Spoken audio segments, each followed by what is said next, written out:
mendapatkan kesadaran ini kan tidak dengan sendiri tiga meditasi apa enggak, tapi kesadaran bermeditasi adalah sebuah ruang hening ketika kita sudah mendapatkan kesadaran itu dalam pikiran, kemudian kita masukkan ke dalam jiwa kita. Baik, assalamualaikum warahmatullahi wabarakatuh. Selamat malam para pemirsa YouTube Gerakan Pemuda Ansor. Hari ini saya bersama Mbak Ingrid. Mbak Ingrid, kita mau ngomongin apa, Mbak Ingrid? Kita mau ngomongin soal wellness dan healing yang lebih dalam. Karena di sini udah ada Teh Leli. Iya, ada Teh Leli ya. Selamat datang Teh Leli. Iya, ya Allah, assalamualaikum semuanya. Ini luar biasa sekali saya bisa berada di tempat yang biasa-biasa aja. Jadi memang di awal-awal itu Teh, ini sebenarnya ngomongin soal wellness, ngomongin soal ya kehidupan pribadi mungkin lah ya. Dalam ya. Itu baru Teh, baru dalam artian baru Ingrid kemarin. Baru Ingrid kemarin datang ke sini, lalu kemudian saya nanya-nanya ke Ingrid, kayaknya konten ini perlu diperbanyak deh. Karena kenapa Mas ya? Mungkin karena banyak orang stres kali ya sekarang. Lalu kemudian dia tiba-tiba ngirim satu video. Kalau nggak salah waktu itu kegiatan R20 ya, R20 yang di Bali. Iya, betul. Itu judulnya ekologi spiritual. Oke. Gue langsung dalam hati, anjir nih. Oke Grid, ini harus diundang Grid. Gak, ekologinya biasa-biasa aja, begitu spiritualnya kesana. Nah, iya. Gitu ya. Itu kayak ada sentuhan, ya mungkin karena NU yang ngadain. Tapi menurut kami tidak sederhana itu apa yang ingin disampaikan oleh Teh Leli. Nah, di sini Teh Leli bisa menyampaikan. Asik. Nanti kita puterin nggak nih videonya? Oh boleh. Sepintas boleh lah ya. Nanti kalau diputer dia sekitar 4 menit kalau nggak salah. Iya Nah, sih, nggak lama menit. sih. Sekitar 4 menit, boleh. Nanti di awal kita puterin lagu itu. lagu kehidupan. Oke. Jadi Gimana Teh? Tentang R20? Enggak atau dong. tentang apa kalau nih? Kalau R20 kan udah ya. Yang soal banyak, itu puisi ekologi spiritualnya itu. Tapi sebelum itu sorry, kita kenalin Teh Leli dulu. Oh iya, boleh. Kamu Grid yang kenalin Grid. Saya Leli. Biasanya kalau kenalin diri sendiri itu kayak, wah nanti kalau misalnya terlalu banyak jabatannya dikira sombong. Jabatan. Harusnya kalau kata orang Sunda, ada aku mah apa aku. titel. Oke. Boleh Grid. Ya, jadi sepintas tentang Teh Leli gitu ya. Pasti kalau orang-orang ini udah pada tahu, udah pada kenal lah ya. Oke. Teh Aku Leli. baru kenal sih. Jarang beredar di Ansor ya. Iya. Beda peredaran. Oke. Jadi Teh Leli ini sebagai anggota Les Bumi, selain itu juga salah satu aktivis ekologi. Jadi kalau ngomongin ekologi dalam nih sama Teh Leli, karena kita nggak cuma ngomong dari tataran permukaan. Nggak ngomongin tambang ya di sini ya. Dong. Bisa dulu lah ya. Sensitif. Lanjut Grid. Teh Leli juga ketua dari Sanara Foundation ya Teh? Iya, oke. Sanara Foundation. Apa itu? Apa bergerak di mana itu? Sanara Foundation itu apa? Bergeraknya dalam bidang wellness, tourism juga. Tourism. Iya.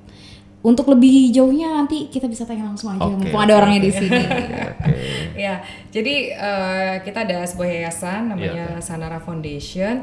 Ini digagas oleh guru-guru saya, suhu-suhu saya. Kalau saya boleh sebut nama nih ya, ada Suhu Tommy, kebetulan di Jogja. Beliau juga salah satu penasehat Les Bumi. Beliau bergerak sudah lama sih ya, muridnya salah satunya sebenarnya Mbak Ingrid. Cuma dia pura-pura ya. Okay. Jadi kebetulan kita ditemukan di Les Bumi, gitu ya, ditemukan. Kebetulan saya ini salah satu yang tadi disebutkan ekologi. Ngurusin sebetulnya bukan hanya sesederhana ekologi hanya lingkungan hanya tanaman ya, tapi lebih ke bagaimana ekologi atau lingkungan itu bermanfaat buat hidup kita gitu kan. Nah kemudian bertemu dengan Suhu Tommy Aditama yang punya klinik namanya Rumah Sehat Tom's Happy di Jogja. Kemudian aku nggak pernah dengar ya.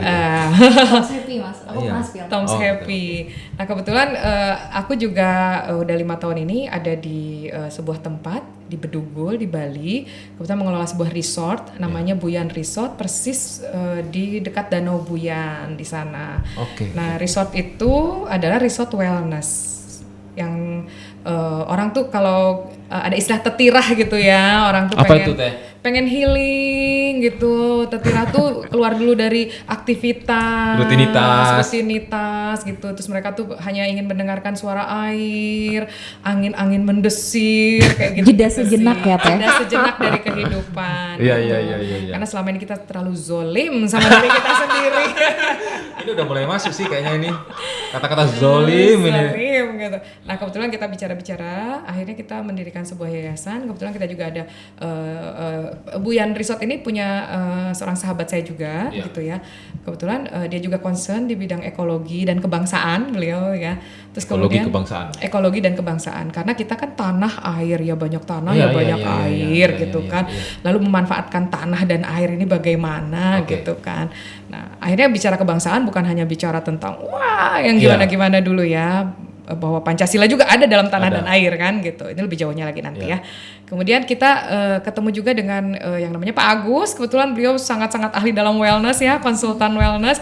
Nah ini orang-orang yang agak lain nih kumpul nih. Kemudian ternyata kita punya bukan dream life ya, punya satu tujuan yang sama, bahwa iya ya, sayang banget sih kita ini sudah ditakdirkan lahir di Indonesia yang punya begitu banyak alam yang bagus gitu. Bahkan kan Tuhan tersenyum ketika menciptakan tanah air kita gitu kan. Terus kemudian kita nih ngomongin agak religius ya, kita sebagai khalifah di atas muka bumi ini mau ngapain sih? Nah tetap gitu. Tapi kan tetap kita realistis, kita masih duniawi nih gitu kan. Tetap aja kita juga butuh cuan-cuan gitu kan untuk hal seperti itu. Ini sesuatu keseimbangan buat kita. Jangan melulu hanya bicara religiusitas, spiritualitas, tapi lupa makan, kita lupa berpakaian, itu juga tidak ada keseimbangan di situ. Maka tidak akan ada ketenangan kan. Akhirnya lahirlah yang namanya Sanara Foundation ini dari beberapa orang-orang keren tadi. Kemudian didaulatlah aku untuk menyampaikan ini kepada banyak orang lah begitu. Termasuk ya. yang pemirsa di sini ya nanti. Iya betul. Sebenarnya ini gerakan kita gerakan kesadaran sih sebetulnya. Hal-hal terkecil yang terjadi dalam tubuh kita, refleksi kepada sekitar kita gitu. Yang saya sendiri begitu ngobrol lebih dalam dengan beliau-beliau ini, iya. Dan ternyata, selama ini kita abai gitu. Abai banget. Kita tuh ternyata healing tuh nggak harus mahal gitu kan. Terus ternyata sakit kita tuh sebenarnya kita penyebabnya gitu kan, hal seperti itu sih sebenarnya. Dan kita kan berpikir bahwa healing itu harus mahal, pengobatan itu harus mahal. Ternyata ada di dalam dapur kita sendiri, ada di depan mata kita sendiri. Tuhan sudah menyediakan itu di sini. Dan kita di wellness makanya ada embel-embel tourism, bahwa kita di sini tidak hanya melulu mengobati yang sakit, tapi kita menjaga yang sehat untuk tetap sehat dan waras sebenarnya kan. Seger waras itu kan di sini berlaku gitu loh. Menjaga kewarasan gitu kan.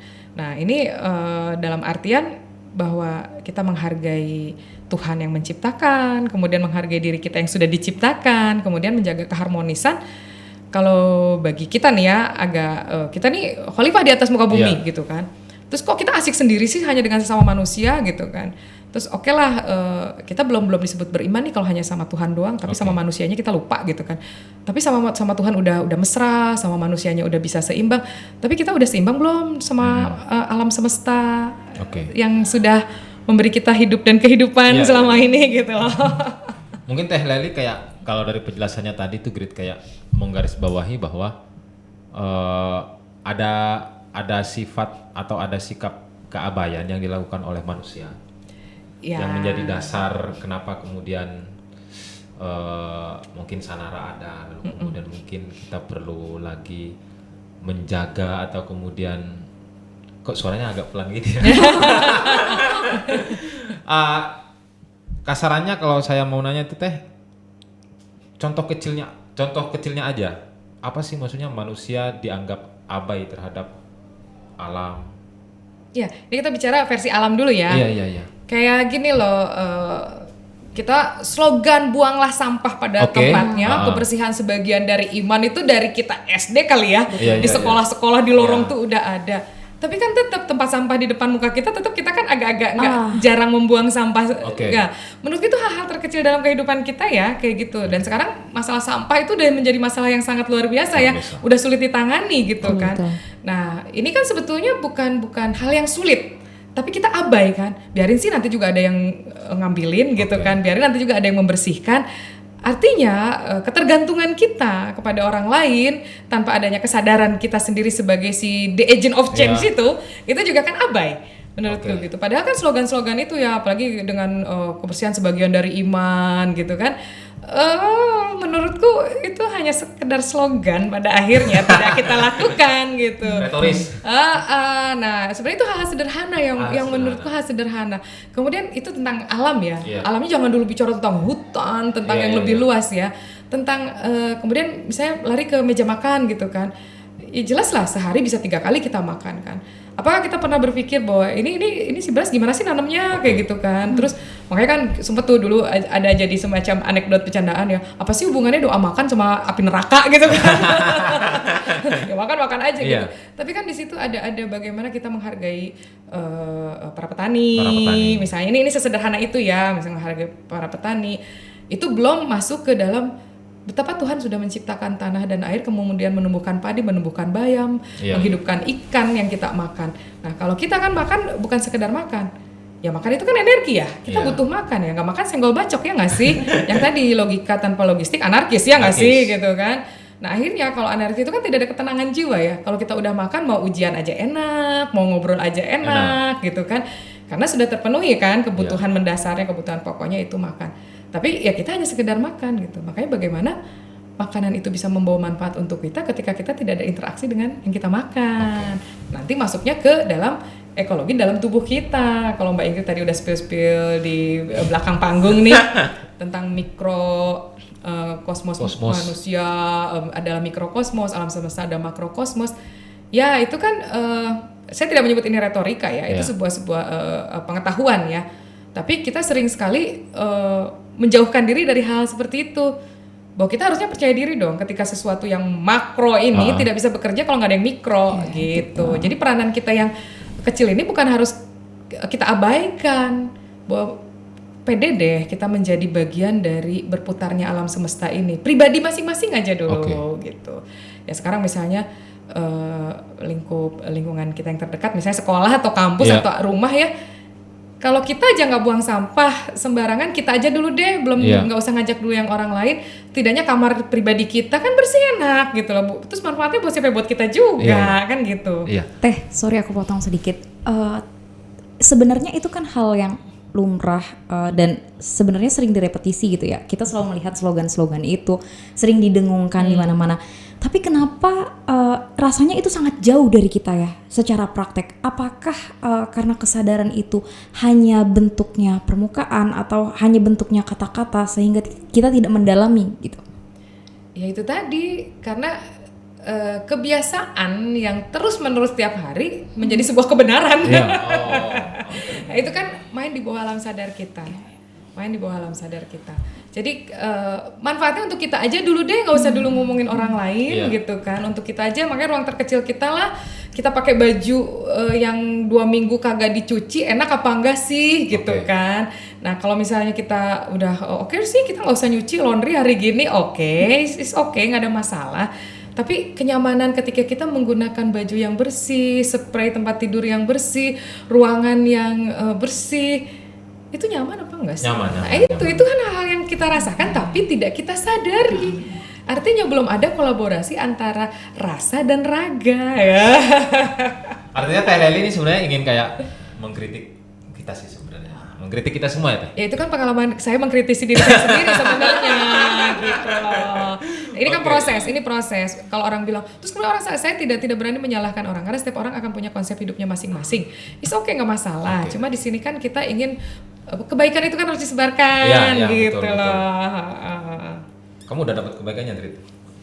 Saya juga belajar banyak sama Mbak Ingrid. Kan setiap manusia adalah cerminan dari manusia yang lain ya, kita saling belajar gitu dong. Teh, kembali lagi ke puisi yang tadi itu Teh, yang saya sampaikan. Apa makna pohon bagi Teh Lely dulu deh. Sebelum kita bicara soal makna pohon buat kita, buat kehidupan itu apa? Ada satu masa, ini mungkin dialami oleh semua orang ya, pencarian terhadap Tuhan. Oke. Pencarian terhadap diri sendiri. sulitnya karena Tuhan itu tidak berwujud ya. Iya. Nah, kita kan sudah kalau agak kasarnya doktrin ya, Tuhan tuh ada, iya oke. Karena ada ciptaannya, oke. Terus kemudian di situ kegelisahan saya secara pribadi itu, terus aku merasakan kasih sayang Tuhan itu lewat apa, gitu kan. Nah kemudian lewat pencarian, lewat main yang agak jauh, ketemu banyak orang, baca buku nggak satu, gitu kan. Baca buku nggak hanya fashion kita, akhirnya mulai mencari, namanya pencarian kan kesana kesini ya. Pada akhirnya kalau hashtag saya kan menemukan dan ditemukan. Nah, menemukan dan ditemukan dalam hal ini adalah apakah sebetulnya kita yang ditemukan oleh Tuhan atau Tuhan yang menemukan kita, kan seperti itu. Ataukah kita yang ditemukan semesta atau semesta yang menemukan kita. Dan itu kan seperti ayam dulu atau telur dulu gitu kan. Nah, intinya di situ ada ruang kesadaran. Jadi kan kalau sekarang berpikirlah positif itu didapat ketika kita sudah tahu negatif. Ya enggak? Jadi positif bagus, negatif jelek ya enggak selalu. Nggak selalu. Negatif itu tetap harus kita pelajari karena di situ ada kewaspadaan. Nah, akhirnya ruang netral itu ruang kesadaran gitu. Sadar ini negatif, ini positif, artinya kita sadar gitu. Artinya kita sadar, maka diolah oleh pikiran kan gitu. Nah, ketika soal pohon tadi, kemudian aku kan berkecimpung dalam ekologi nih. Awalnya tuh cuma aktivis lingkungan doang nih, nanem gitu kan dari mulai. Emang kerjaan aktivis lingkungan nanam doang? Itu bukan kerjaan Mas. Satir ya. Ya seperti demikian adanya. Karena ya yang kita tahu itu, yang kita tahu yang kita lihat itu, yang kita lihat dan kita pelajari di tiap komunitas lingkungan adalah itu. Jadi kita menanam supaya apa? Nggak banjir, nggak longsor. Oke, salah enggak? Itu ada manfaatnya gitu ya. Tapi kemudian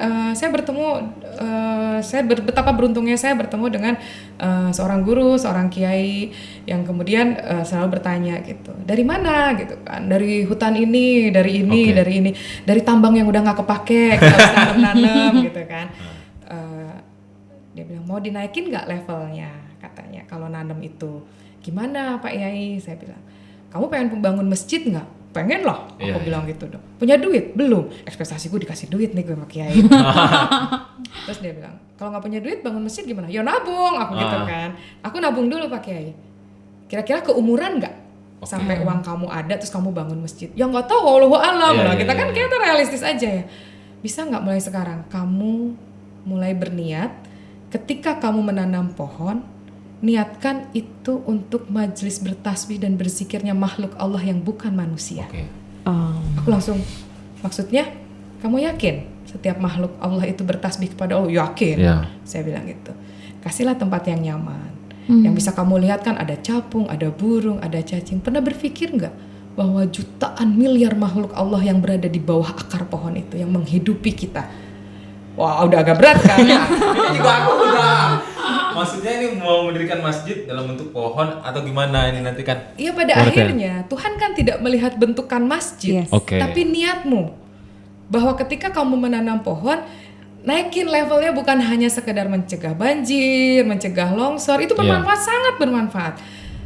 Ini kan udah ke dalam Mas, menurutku. Ini kepentinganku sendiri. Aku baru menyadari sekian tahun kemudian bahwa Kiai sepuhku bicara seperti itu adalah untuk menguatkan aku supaya istiqomah dalam menanam pohon. Manusiawi sekali ketika kita menanam pohon itu kan hobi ya, senang berkomuni, fashion, apalagi ke film, foto-foto, status. It's okay, salah enggak?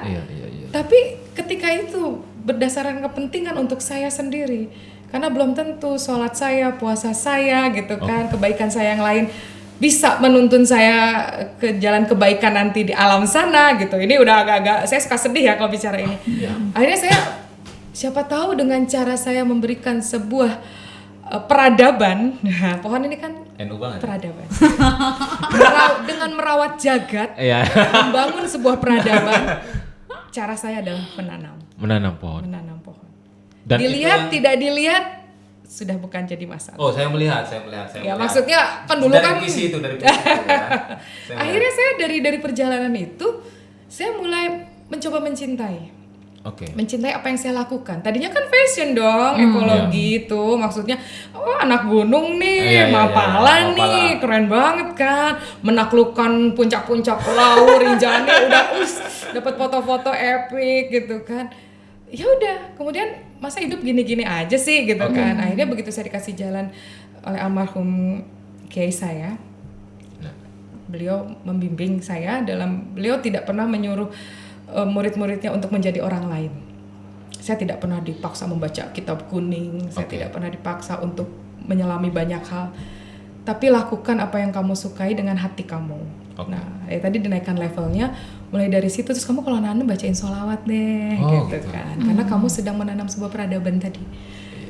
Terus spill dong teh, spill dikit dong, maksudnya pondoknya, kiainya. Bukan sebuah pondok, tapi sebuah majelis. Berzikir. Kiai saya Muhammad Fadli Bajuri, beliau asli dari Bangkalan. Bangkalan, Sumeneb dong? Madura dong? Madura. Beliau kebetulan murid dan masih terhitung kemenakan Syekhuna Holil. Ya, kebetulan saya menimba ilmu kepada beliau posisi ada di Bandung.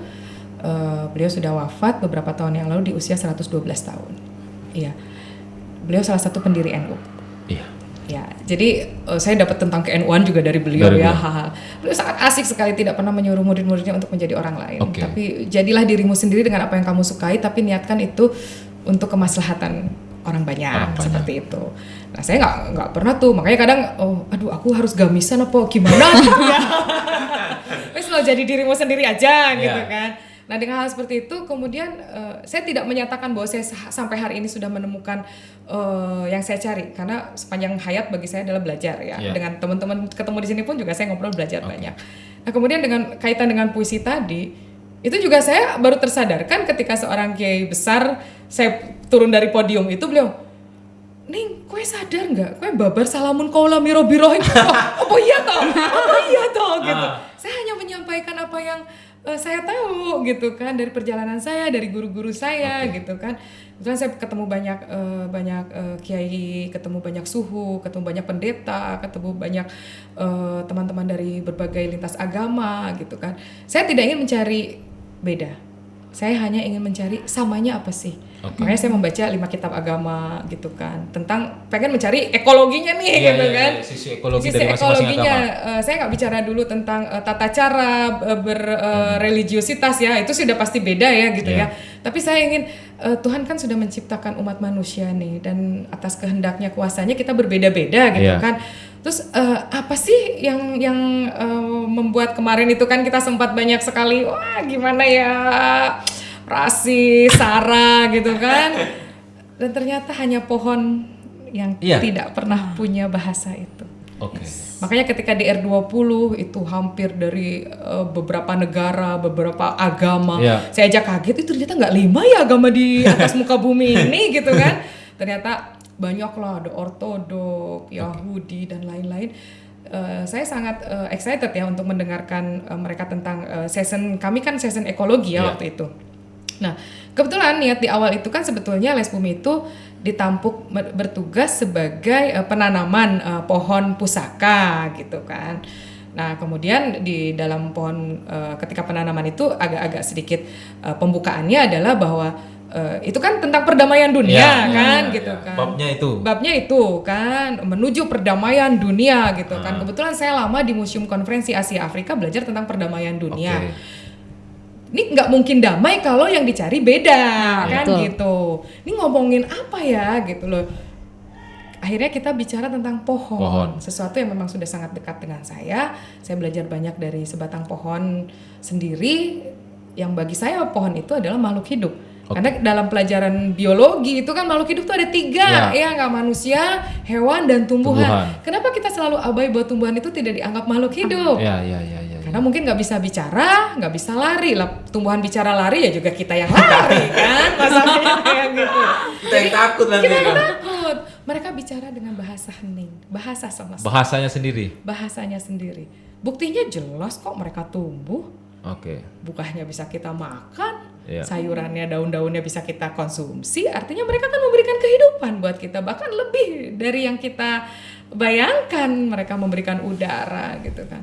Nah, pada akhirnya di pohon itu di R20 itu saya dengan guru saya Kiai Jadul, ketua Les Bumi PBNU, Pak Kiai orasi budayanya apa ya? Karena kita ngomongin ekologi ya pohon mungkin ya, kata Pak Yai. Iya Pak Yai gitu kan. Ya akhirnya saya coba menuliskan bahasa karena dikasih waktunya cuma tidak lebih dari 5 menit ini dirangkum aja deh gitu. Bicaranya bicara perdamaian. Ya kita belajar dari sebatang pohon saja kalau bicara soal perdamaian. Pohon itu kan tumbuh tanpa berisik. Pohon itu tumbuh tanpa mengusik dan dia punya daya hidup, daya fighting yang luar biasa dari segala musim. Walaupun dia terkalahkan di musim itu, dia akan tumbuh di musim kemudian, kan seperti itu. Nah kemudian juga ini belum ngomong sampai pohon kita melihat Tuhan ya dalam pohon itu ya. Nanti disalahin lagi kok menuhankan pohon. Ini sering banget kan terjadi juga gitu, hantaman buat kita. Tapi pengertiannya adalah kasih sayang Tuhan itu ada dalam sebatang pohon gitu. Kita tuh mencerminkan manusia gitu loh. Manusia yang sesungguhnya untuk mencapai rahmatan lil alamin. Gitu. Outputnya kita kan beragama itu kan, apalagi dalam muslim itu kan rahmatan lil alamin ya. Membawa kebermanfaatan, menebarkan kebaikan. Nah, contoh yang paling sederhana itu kan pohon dalam puisi itu kan saya mengatakan bahwa pohon tidak pernah bertanya apa agamamu ketika seseorang berteduh di bawah rindangnya gitu kan. Ya kan sekarang gini aja, itu pohon ditanam oleh Nasrani, terus Muslim berteduh, hei pergi kau, kan lucu kan, pohon cemara dibilang pohon Kristen, emang pohon punya agama, kan gitu, hanya karena digunakan sebagai pohon Natal, kan gitu, sesempit itukah kita gitu. Nah kemudian pohon itu tumbuh berbuah, berbunga, kemudian prosesnya itu tidak tergesa-gesa. Dan manusia pun sebetulnya hidup seperti itu kan. Dari mulai benih, tumbuh tidak tergesa-gesa, kemudian punya daya tahan, daya juang gitu kan dalam segala prahara badai hujan yang terjadi. Pohon tuh sudah menunjukkan itu gitu kepada kita. Dan seberisik itu juga nggak sih dalam pertumbuhan pohon itu?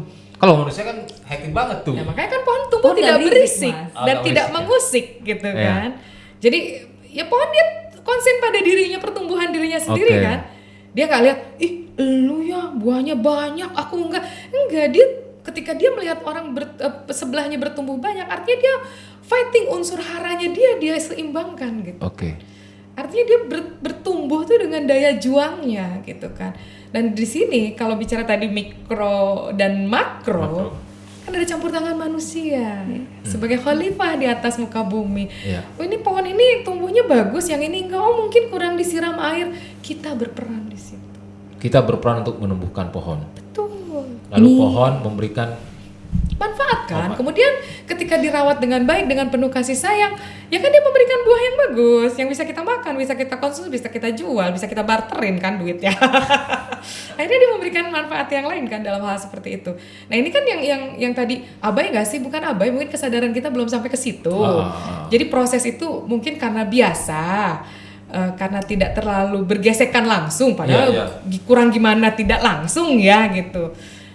Karena mungkin kebermanfaatan itu belum disadari dan belum banyak yang membicarakan tentang itu gitu.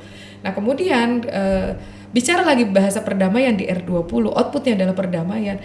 Ya pohon yang tadi itu, yang paling luar biasa dari pohon itu kan mengeluarkan udara yang kita hirup.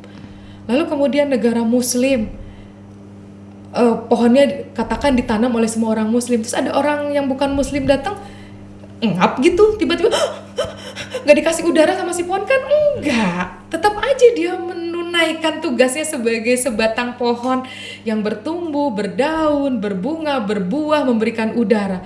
Dia tidak pernah berbicara, aku ditumbuhkan bukan olehmu. Nggak ada judging, nggak ada pelabelan kayak gitu ya Teh ya? Selama aku bermanfaat sebagai sebatang pohon, maka akulah pohon. Jadi, tugasku tunai kepada Tuhan yang menciptakan aku. Kapan manusia kira-kira jadi pohon Teh? Ya bebas. Nah, kan ini pasti ada step-stepnya mungkin Teh. Iya, itu kan penggambaran. Iya, ya. penggambaran. Ini jangan disalahartikan bahwa kita menuhankan pohon. Ini kan sebuah penggambaran. Bahwa saya menemukan hal itu, atau bahkan saya yang ditemukan pohon mungkin dalam hal itu adalah, iya ya. Kenapa sih saya sebagai manusia harus berisik sekali dengan hidup saya? yang mengomentari orang-orang lain, sementara daya juang saya melemah karena itu. Oke. Gitu kan. Nah di sini kan ada hubungannya juga dengan healingnya Mbak Inggit gitu kan. Kita fokus ke dalam diri kita. Nah, kita kan fokus ke dalam diri kita gitu. Bukan artinya kita egois, enggak. Iya. Jadi ini hal-hal yang lucu mempertemukan saya dengan Suhu Tommy yang kemudian saya mengejar Suhu Tommy gitu ya yang di Tom's Happy ini. Beliau tuh ketika ketemu pertama dengan saya di Rakernas Les Bumi pada waktu, beliau cuma bilang begini, "Teh, energimu besar tapi kamu bocor. Hati-hati loh, mati muda." Wih, dijajing mati nih aku kan gitu. Kok gimana Suhu aku bisa dilihat mati muda? Karena kamu zolim terhadap dirimu sendiri. Energimu kamu bagikan kepada orang lain. Energimu kamu bagikan menanam apa, bukan hal yang jelek, bukan, tapi kamu harus menjaga fisikmu. Oke. Ini yang kita lupa kadang. Jadi aku sendiri sudah zolim ternyata selama ini aku istighfar. Ya Allah, Tuhan sudah memberikan aku tubuh yang sempurna bagiku. Pada akhirnya saya tidak bersyukur itu gitu kan, dengan gaya hidup yang mungkin sangat tidak orang mengerti. Kita mungkin baca buku bisa sampai tengah malam, bisa begadang, itu kan habit orang-orang banyak lah seperti itu ya nggak sih? Itu baru fisik loh, belum nanti yang meracuni pikiran kita ya. Kita tuh emosi lihat orang lebih keren dari kita. Betul. Gitu kan, atau orang tidak sejalan dengan kita bawaannya pengen menyerang, ternyata itu penyakit buat kita. Penyakit itu. Dan mungkin di antara kita banyak yang sering merasa seperti itu sih. Iya. Dan kita sering salah kaprahnya gini, ketika emosi kita keluar nih abis gibahin orang, wah dia gini-gini, kita merasa sudah sembuh. Salah. Kita sedang menumpuk penyakit dalam diri kita. Jadi orang yang ngomongin orang itu sebenarnya dia bermasalah dengan dirinya sendiri. Sebenarnya dia lagi merefleksikan apa yang ada di dirinya sendiri. Ada. Oh gitu. Iya, cerminan dirinya sendiri. Dia sebenarnya pengen kayak gitu, tapi dia nggak bisa atau belum bisa. Nah, hal seperti itu kan ini saya pun mendapatkan kesadaran ini kan tidak dengan sendiri juga dengan meditasi apa enggak, tapi kesadaran bermeditasi adalah sebuah ruang hening ketika kita sudah mendapatkan kesadaran itu dalam pikiran, kemudian kita masukkan ke dalam jiwa kita. Kan meditasi seperti itu. Iya. Teh, kalau aku lihat berarti perjalanan Teteh dekat lalu kemudian menjaga alam begitu ya. Terus juga ditambah dengan dahulu para kiai. Artinya dekat dengan alam, menjaga alam itu juga seiring dengan perjalanan spiritual Teteh, begitu ya? Ya. Jadi kalau saya ngobrol dengan anak-anak muda nih, Gen Z, Gen Alpha, saya bilang perjalanan spiritual kan ketika mereka bilang praktisi ekologi spiritual udah dianggap dukun banget kan ya. Iya. Karena anak-anak sekarang itu menyamaratakan spiritualitas dengan supranaturalitas. Nah, ini kan sesuatu yang berbeda jauh sebetulnya kan. Spiritual itu ya harus dimiliki oleh setiap manusia ya menurut saya. Karena spiritual itu bukan melulu tentang hal-hal gaib ya, dalam tanda kutip bahwa ketemu jin lah apa, itu enggak, itu supranatural mungkin lebih masuknya ke situ, berkolaborasi dengan hal seperti itu ya. Salah enggak, silahkan aja, semua punya caranya masing-masing. Cuma saya mendapatkan pengalaman spiritual saya adalah dari hal seperti itu. Misalnya mumet banget nih pikiran ya. Seperti puisinya, ada apa dengan cinta, berlari ke hutan teriakku gitu kan. Nah itu kan sebuah healing gitu kan. Gitu kan, dalam masa-masa setiap usia itu kan punya tahapan masalah masing-masing begitu kan, entah itu dalam pelajarannya kah, skripsinya kah, atau dengan pasangan kah, percintaan, hal lain dengan orang tua. This is hidup manusia menurutku, dan itu kita tidak pernah bisa lepas dari itu. Tiap kejadian tidak pernah lepas dari kita kecuali kita melepaskannya. Dalam ini. Kita tidak, ya yang terjadi harus diterima kan, penerimaan diri kan, dan itu perlu proses. Dan alam berperan sekali bagi saya pribadi. Dan pengalaman itu ingin saya bagikan. Siapa tahu itu bermanfaat buat orang-orang lain yang sedang membutuhkan. Nah di Sanara tuh seperti itu. Jadi transformasi informasi. Kami bukan sekedar menyembuhkan yang sakit, tapi kami ingin mentransformasi informasi. Iya. Gitu. Contoh dari yang sudah dilakukan Teh Lely itu, misalnya nih, misalnya ada orang yang sakit kayak begini, lalu kemudian Teh Lely coba obati dengan bukan obati ya, apa ya bahasanya saya nggak tahu ya. Ngobrol. Ya. Misalnya Teh Lely obati dengan kayak begini, lalu kemudian melibatkan alam gitu. Maksud saya kita biar tahu juga nih gini, konkretnya gitu loh Teh. Saya punya satu pakem ya. Bahwa alam semesta ini adalah apotek tertua buat kita. Ya. baik berbentuk materi maupun tidak immaterial, tangible dan intangible. Itu kenapa Belanda menjajah kita ya Teh? Yes, Dia ngambil rempah-rempah ya. Yes, makanya sedih sekali ketika anak-anak kita sekarang dibilang tahu rempah-rempah nggak tahu apa, menyebutkan sebuah merek saset. Oke, Anda tidak tahu mana jahe, mana kencur, enggak. Makanya saya punya rumah belajar di Bandung, sekarang agak vakum karena saya hanya berkeliling gitu ya. Tapi itu saya lakukan pada akhirnya tidak hanya di Bandung. Itu saya lakukan di desa-desa yang saya temui. Jadi bukan hanya ibu-ibu, kalau ibu-ibu lebih ke tanaman obat yuk Bu. Jadi kalau nanti kalau anaknya sakit panas, boleh kok ke dokter. Tapi kalau punya duit, kalau dokternya deket di desa-desa di gunung-gunung itu kan jauh. Tanaman kayak berambang merah dibalurin dulu aja. Sampai anaknya gitu kan. Kayak gitu.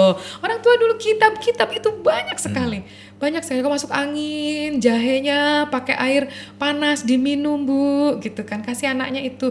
Jadi kalau dengan ibu-ibu di desa-desa saya melakukan ketahanan pangan dari dalam dapur dulu adalah dengan tanaman obat keluarga yang tidak ribet kok. Nanam jahe itu cuma tinggal ceplok aja juga jadi betul. Kok ya rempah-rempah itu kan. Nah kemudian nanti dalam bumbu masakan, hal seperti itu kan orang tua kita sudah mengajar kok. Orang tua kita tuh luar biasa sekali. Nanti dalam minuman, dalam makanan atau dipopok aja gitu kan. Nah terus kemudian juga dengan anak-anak ya kita mengenalkan rempah. Makanya saya selalu bilang kegiatan saya tidak perlu biaya banyak. Beli rempah-rempah 10.000 aja udah cukup kok untuk mengenalkan itu kepada 20 anak yang ada di situ. Nanti tinggal diiris, mereka mencium baunya, indera penciuman mereka bekerja. Begitu kunyit, rata-rata mereka bilang bau ayam goreng. Oke, kamu sudah kenal sebenarnya ayam goreng yang dibumbui oleh kunyit. Kemudian dibuka kencur, bau seblak katanya. Oke, dia indera penciuman dia mengenal, tapi mata dia belum tahu. Yang mana itu? Dan tidak ada keseimbangan untuk diolah pengetahuan lewat pikiran mereka. Nah ini kan hal sederhana seperti menurut saya receh. Tapi dampaknya luar biasa. Kalau dikaitkan dengan kebangsaan, besok lusa penjajah dengan versi baru datang, ngambil lagi sumber daya kita. Anak-anak kita jangan disalahkan, diam aja karena mereka tidak tahu. Orang dewasa tidak melakukan transformasi informasi itu, ya kan? Itu salah satu kesadaran juga. Tapi gitu. selain itu ada lagi Mas, jadi Teh Lili ini sering ngelakuin praktik earthing atau grounding. Nah itu juga sekarang banyak dilakukan sama manusia modern. Apa tuh Teh earthing dan grounding? Maksudku tadi kan ke situ ya. Oke. Fisik tadi ya, fisik yang dicontohkan penyakit fisik. Kan ada penyakit di luar itu. Ya, jadi gini, itu pengalaman pribadi saya sendiri sih ya, yang tadi puisinya ada apa dengan cinta, berlari ke hutan, teriakku kayak gitu-gitu. Karena aku tiba-tiba mendapatkan satu ketenangan secara batin ya, ketika aku puyeng nih, mumet dengan segala permasalahan hidup aku datang ke sebuah tempat yang banyak pepohonan gitu. Terus aku cuma diem. Kadang kita ini kan hanya perlu didengarkan, Mas. Manusia itu sifatnya hanya perlu didengarkan, hanya perlu afirmasi sebenarnya. Hanya ingin mengeluarkan unek-unek gitu.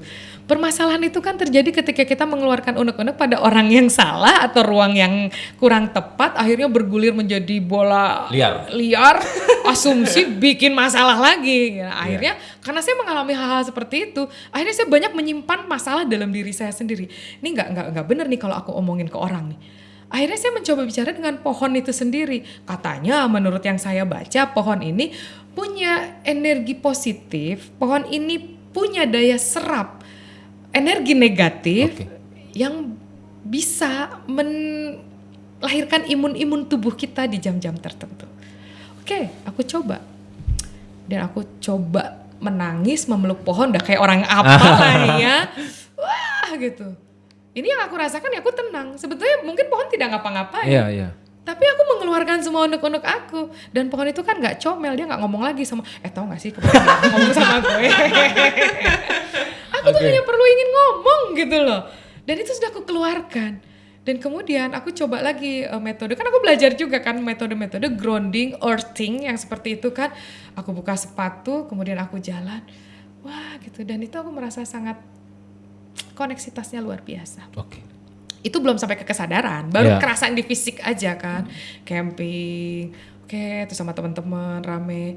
Dan biasanya kita kan dulu nih kalau sekolah ada pramuka, ada Iya, camping. iya. Kita mengenal pribadi seseorang itu ketika kita sudah menginap bersama, hidup bersama lebih dari 1 kali 24 jam Dan itu di alam maksudnya. di alam. Ya maupun dimanapun ya, di villa kayak di apa.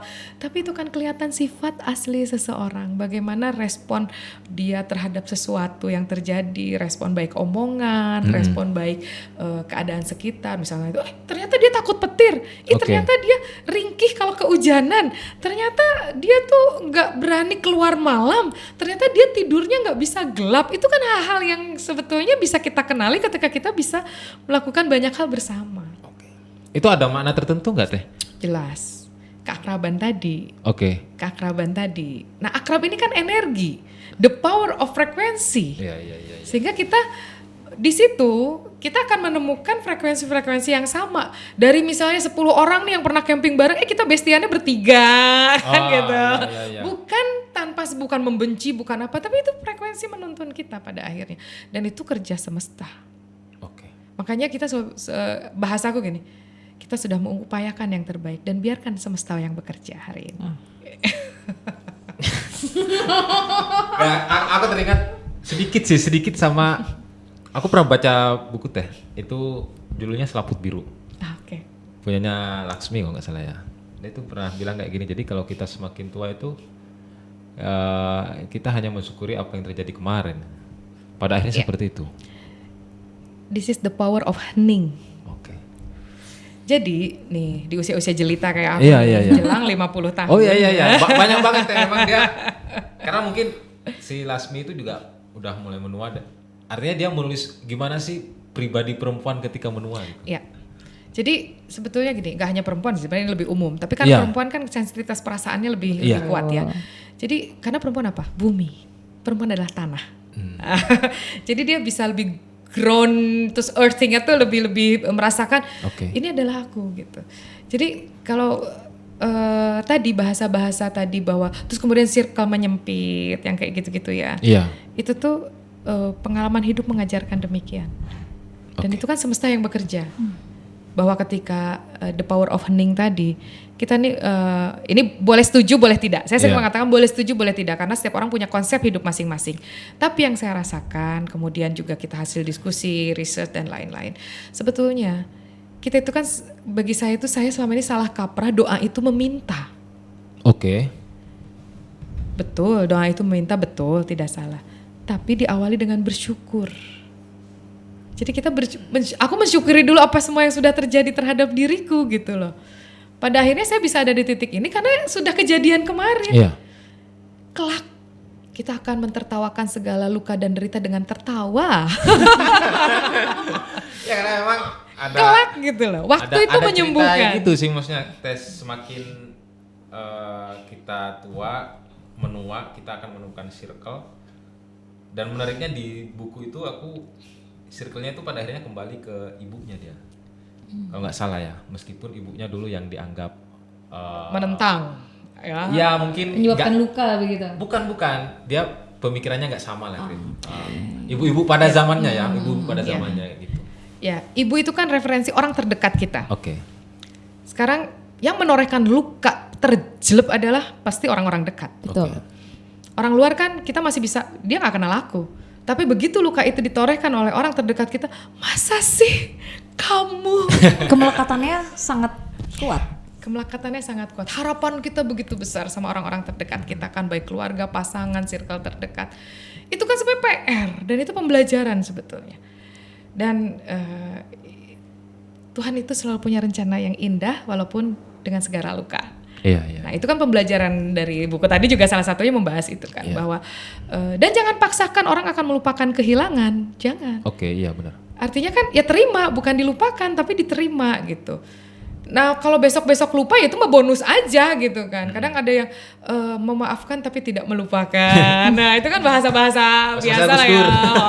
Memaafkan. Karena tugas kita mau memaafkan. Jadi kalau ada bahasa gimana sih caranya kita memaafkan orang lain, maafkan diri kita sendiri dulu. Ketika kita memaafkan diri kita akan memaklumi apa yang mereka lakukan terhadap kita gitu loh. Nah, ya itu tadi sebenarnya yang membuat masalah ya kita sendiri sebetulnya gitu. Kan itu kan ruang-ruang kesadaran perlu nyali sebenarnya untuk mengatakan siap salah itu perlu nyali gitu kan. Siap aku salah, semua salah gue. Itu tuh perlu nyali itu. Dan ruang kesadaran yang hati seluas samudra, kesadaran yang tidak berbatas itu di situ. Dan semesta sebetulnya sudah menyediakan itu. Semesta sudah menyediakan itu. Jadi semesta itu bisa mengecil dan bisa membesar itu tergantung kita. Makanya kita adalah mikro. Orang menyebutnya begitu. Walaupun saya tidak terlalu setuju loh. Iya sih, mikrokosmos adalah manusia. Tapi yang makro tidak akan bisa bekerja tanpa yang mikro bergerak. Gitu. Dan itu selalu bercabang Teh. Maksud saya, ya mungkin kalau Teh Leli tadi menyebut setiap orang punya konsep masing-masing. Betul. Nah saya ambil analogi yang Teh Leli tadi bilang soal puisinya bukan ada dengan cinta. Meskipun puisinya itu lari ke hutan lalu teriak, tapi pada akhirnya kan bahagianya cinta itu ketika dia ke bandara ngejar Rangga. Dia setelah berdamai dengan segala kebencian dan kekecewaannya. Oke. Dia kan sudah amarah. Saya menganalogikan itu dengan apa ya kayak begitu ya? Iya. Jadi kita bahas scene itu ya, scene itu ya. Jadi ketika dia marah, dia harus menyelesaikan dulu badai dalam dirinya. Dan setiap orang manusia harus begitu. Nanti kalau dia belum selesai dengan badainya, si cinta ini lari mengejar Rangga, nanti dia nggak ada Rangga. Malah begitu, bukan aku melepasmu dengan penuh keikhlasan. Dia nggak akan bicara begitu. Jadi tidak ada rasa sakit yang akan hilang dari diri kita tanpa izin diri kita ya. Betul, kita adalah pemilik takdir kita sendiri. Jadi dia selesaikan dulu badainya dalam dirinya. Dia selesaikan dulu segala lukanya. Walaupun luka itu ada. Luka, keraguan. Jadi gini, bahasaku ya, quoteku. Terluka itu niscaya. Menderita itu sesuatu yang pasti terjadi. Menderita tapi pilihan. Gitu. Terluka itu niscaya. Tapi menderita itu pilihan. Tuh Grit, dengerin Grit. Jadi kadang aku tuh suka gini ya, bercanda sama anak-anak, maksudnya anak-anak komunitas circleku gini. Teh gimana sih caranya jadi teteh ceria aja? Karena kamu bertanyanya melihat sosok aku yang ceria, yang selalu chill bagi mereka gitu ya.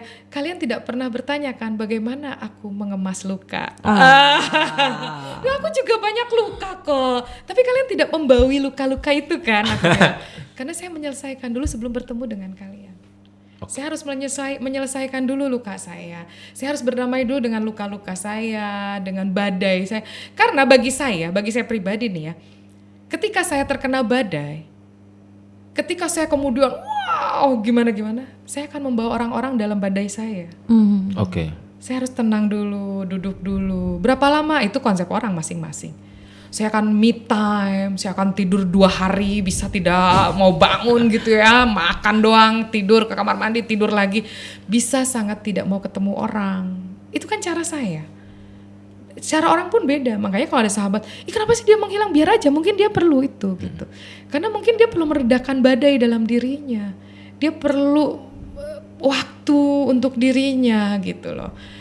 Nah seperti itu kan misalnya kita tiba-tiba dijudge punya penyakit yang cukup berat. Tidak semua orang itu langsung bisa menerima, walaupun kita para healer ini bilang terima ya penyakitnya. Gak semudah itu Ferguson. Makanya saya pelajaran setelah saya berada di dalam dunia ini gitu, hasil circle ini, saya sangat takut sekali mulut saya mengucapkan sabar ya kepada orang. Itu salah Teh atau gimana Teh? Bukan salah. Karena dengan dia masih bertahan hidup pun sudah sangat sabar menurut saya. Pada akhirnya saya itu sebisa mungkin tidak akan saya keluarkan. Dan jawaban yang pas apa? Kamu bisa. Orang tuh hanya perlu didengarkan dan diafirmasi. Aku tuh kayak gini kan, kayak gini. Iya. Saya salah nggak? Tidak. Kalau kamu menganggap itu tidak salah, lakukan. Tapi kita hanya memberi solusi. Kalau kamu kayak gini, kepikir nggak nanti akan begini. Aku nggak kepikiran Teh. Pikirkan sekarang. Gitu. Seperti itu sih. Karena kadang orang dalam level emosional tertinggi itu udah susah dibilangin karena akal sehatnya sudah tidak jalan. Jadi dia tetap defense-nya itu akan luar biasa. Lu mau datang ke psikolog nomor wahid juga, karena aku kan begini, aku melakukan itu karena aku begini. Oke, kita hanya ingin men-trigger daya juangnya dia. Dan sekarang ini campur tangan alam yang sudah rusak ini kan luar biasa sekali. Sehingga saya tidak mengatakan teknologi ya sekarang. Itu juga punya peran terhadap betapa daya juang anak-anak kita melemah hari ini. Teknologi itu. Kemudahan teknologi membuat daya juang anak-anak kita melemah. Oh iya benar. Saya tidak bilang itu salah. Iya. Tapi kita sebagai orang dewasa misalnya, ya harusnya bijak juga memberitahu itu pada anak-anak gitu kan. Misalnya sekarang nih kayak parenting gitu kan, yang anak-anak biar nggak nangis kasih handphone gitu kan. Salah nggak? Nggak juga. Tapi kemudian ketika mereka tantrum, yang akan mereka cari adalah itu, karena kenyamanannya ada di gadget HP itu. Konsekuensi ya. Konsekuensi. Terus kan gimana gini-gini? Ya ruang bermain mereka sudah tidak ada. Coba diajak dialihkan, apalah, mungkin menggambar, mungkin apa. Tapi kan itu terlalu ini banget ya, gimana lah, nggak kekinian banget. Ya kemudian ambil resiko bahwa anakmu akan nyaman dengan gadget, dia tidak mau berkomunikasi dengan Anda sebagai orang tuanya, kemudian dan hati-hati dengan gelombang radiasi yang dihasilkan dari itu. Kan kita tidak boleh main tapi ada waktu, ada apa, kan seperti itu. Itu kan perlu ngobrol hal seperti itu loh. Jadi maksudnya saya tidak menyalahkan, saya juga nggak bisa mengatakan bahwa gadget terbaik karena kami juga pengguna juga. Jadi juga kayak keponakan saya, anak saya juga menggunakan gadget gitu kan. Cuma sekarang ya kayak lucu-lucuan nih ya gini ya. Apa-apa ChatGPT aja deh. Tanya deh gini-gini. Sehingga komunikasi, ngobrol tidak mereka dapatkan adalah energi dari obrolan-obrolan itu, emosi itu sudah hilang. Makanya sekarang di kelas-kelas attitude anak-anak itu ya, bilang maaf, terima kasih, tolong, itu kan menjadi sangat penting hari ini. Iya, dan sangat jarang sih. Iya, makanya jangan salahkan anak-anak kita, sudahkah orang dewasa sekitarnya mengajarkan itu? Hal yang begitu ya. Iya. Nah, di sini semesta balik lagi, ekologi itu bukan hanya melulu tentang menumbuhkan pohon, tapi kebermanfaatan pohon itu apa? Sekarang kan wisata alam. Oke. Mereka dapat manfaat, dapat senang. Kayak tadi misalnya kita makan mie instan dengan satu merek tertentu, kopi saset dengan satu merek tertentu, sangat-sangat bisa dirasakan bedanya makan di rumah atau di kosan dengan makan di sebuah alam misalnya yang dekat dari sini ke puncak, misalnya yang ke Lembang yang dingin. Walaupun Anda harus mengeluarkan kocek lebih mahal daripada yang kamu beli. Misalnya 2 item makanan yang tadi aku sebutin itu tidak lebih dari 10.000 kalau bikin di rumah, tapi kamu kalau ke puncak bisa 50.000, tapi kamu dengan ikhlas rela gitu. Karena apa? Terus kok bisa beda ya? Nah itu kan kesadaran yang luput dari kita ketika kok bisa beda ya? Karena panca indramu dimanjakan di situ. Matamu di alam. Makanya makanannya sama, mereknya sama, porsinya sama. Tapi kamu bisa merasakan sensasi yang berbeda di tiap suapannya gitu loh. Kok enak ya gitu. Mie instan ini kok enak kalau aku makan di sini ya, rasanya kok jadi beda. Karena jiwamu bahagia. Apa yang menyebabkan jiwamu bahagia? Karena panca indramu terpenuhi. Penciumanmu tidak banyak polusi, matamu melihat warna-warna hijau segar, bunga-bunga gitu kan. Kemudian penciumanmu juga dimanjakan, semua panca indera kita itu dimanjakan. Dan cinta hadir di situ, Mas. The solution of dari semua permasalahan kita adalah love. Cinta. Gitu. Kalau gini jadi duit. Cinta tidak akan bertahan lama tanpa duit. Realistis ya. Kita kan masih hidup di dunia toh. Harus cinta. seimbang. Kemudian cinta kepada materialisme itu kan perlu. Karena kan kita masih perlu membeli beras, kita masih perlu apa. Hanya semesta yang tidak pernah berpamrih kepada kita. Udara kita beli nggak? Coba kalau bayar. Sekarang air aja udah beli kan.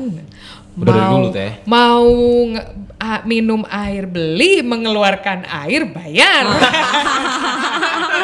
Apa yang nggak pakai duit hari ini kan?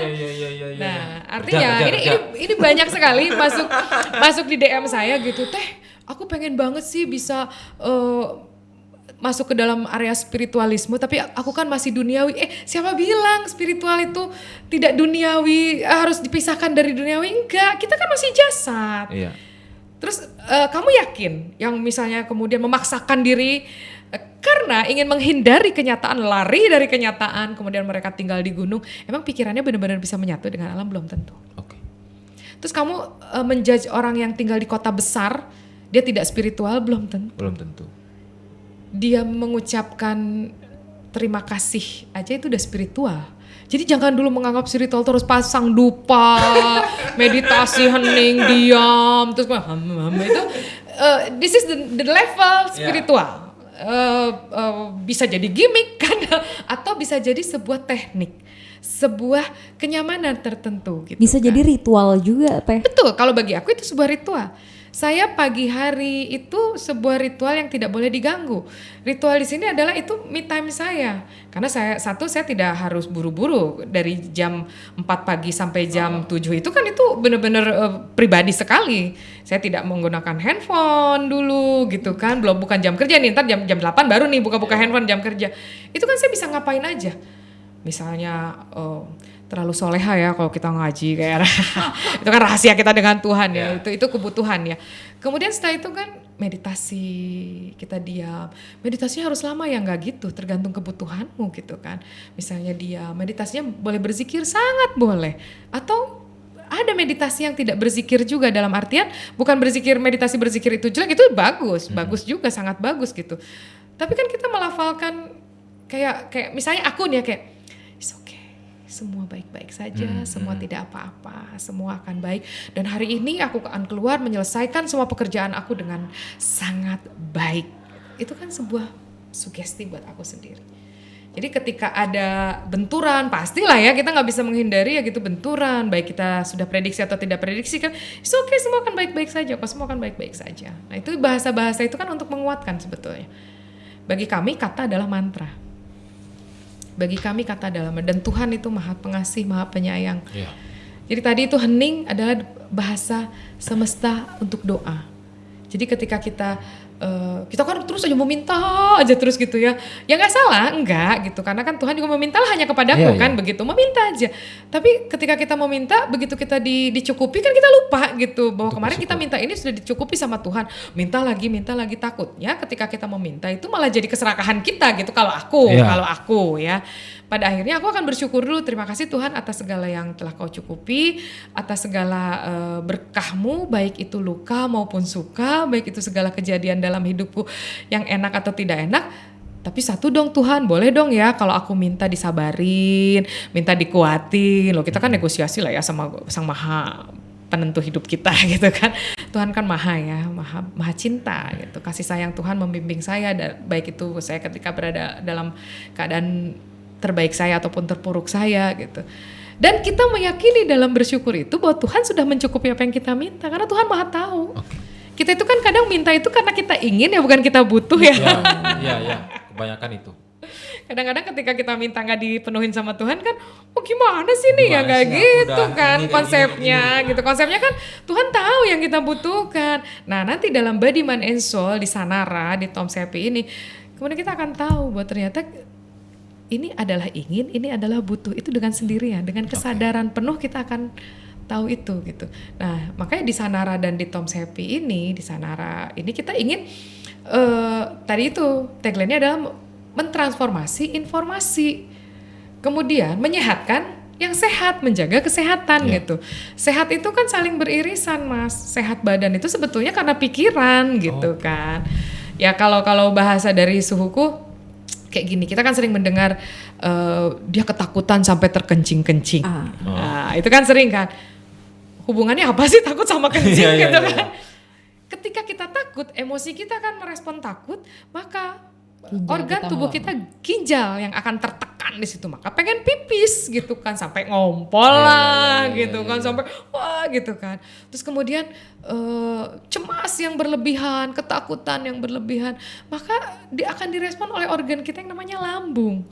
Makanya kita kalau mau presentasi, mau pergi-pergi kan kita, aduh kayaknya pengen pipis dulu deh, kayaknya sakit perut deh, kayaknya mulus deh gini-gini. Kemudian asam lambungnya naik, kemudian aku lemes ya, kok aku pusing ya, kok aku jadi deg-degan ya.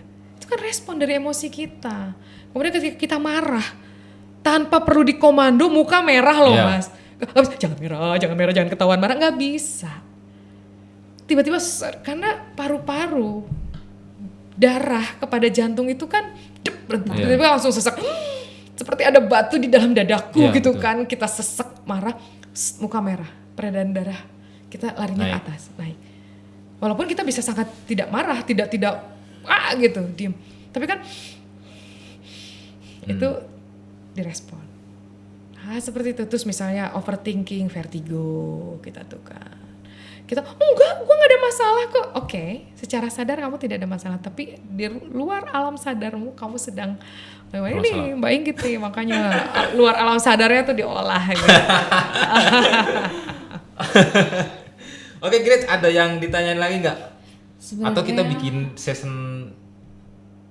next session sih? Iya.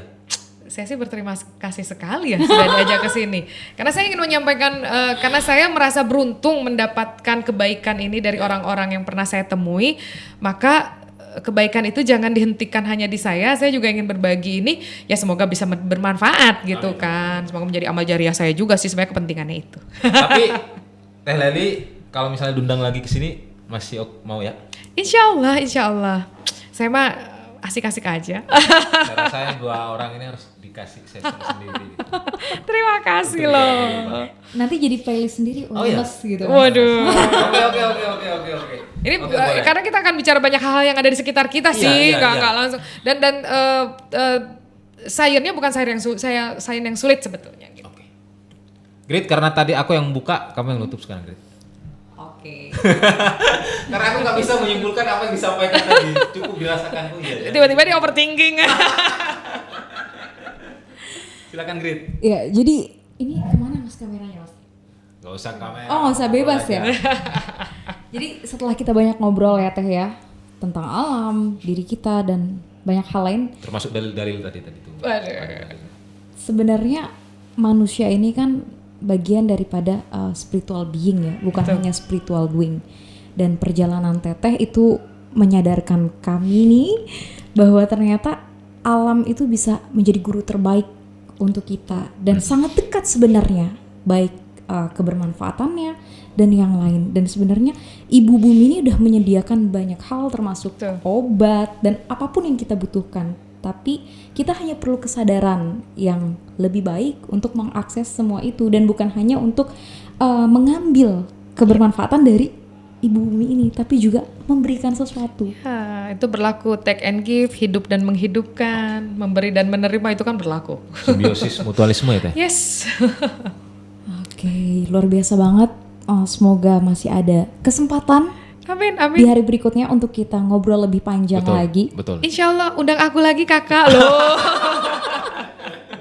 Ya, terima Karena kasih. Ini sangat spesifik temanya Teh. Aku yakin di Ansor nggak pernah kepikiran soal kayak gini sih. Tapi sebenarnya dibutuhin sama banyak orang gitu ya. Ya insya Allah mudah-mudahan. Saya juga berterima kasih sekali sudah diundang ke sini. Ini tempat yang luar biasa dan semoga menjadi berkah ya dan manfaat buat kita semua ya. Kalau saya hanya menyampaikan apa yang saya tahu aja sih. Kalau masalah tergerak hatinya kan itu hak prerogatif Gusti Allah ya. Silakan Grit. Oke, jadi demikian dari kita di malam hari ini. Kita akan ketemu lagi di next session, tungguin aja, stay tune. Kita akan ngobrolin lebih banyak lagi tentang healing dan wellness. Sampai jumpa semuanya. Assalamualaikum warahmatullahi wabarakatuh. Terima kasih. Waalaikumsalam warahmatullahi wabarakatuh.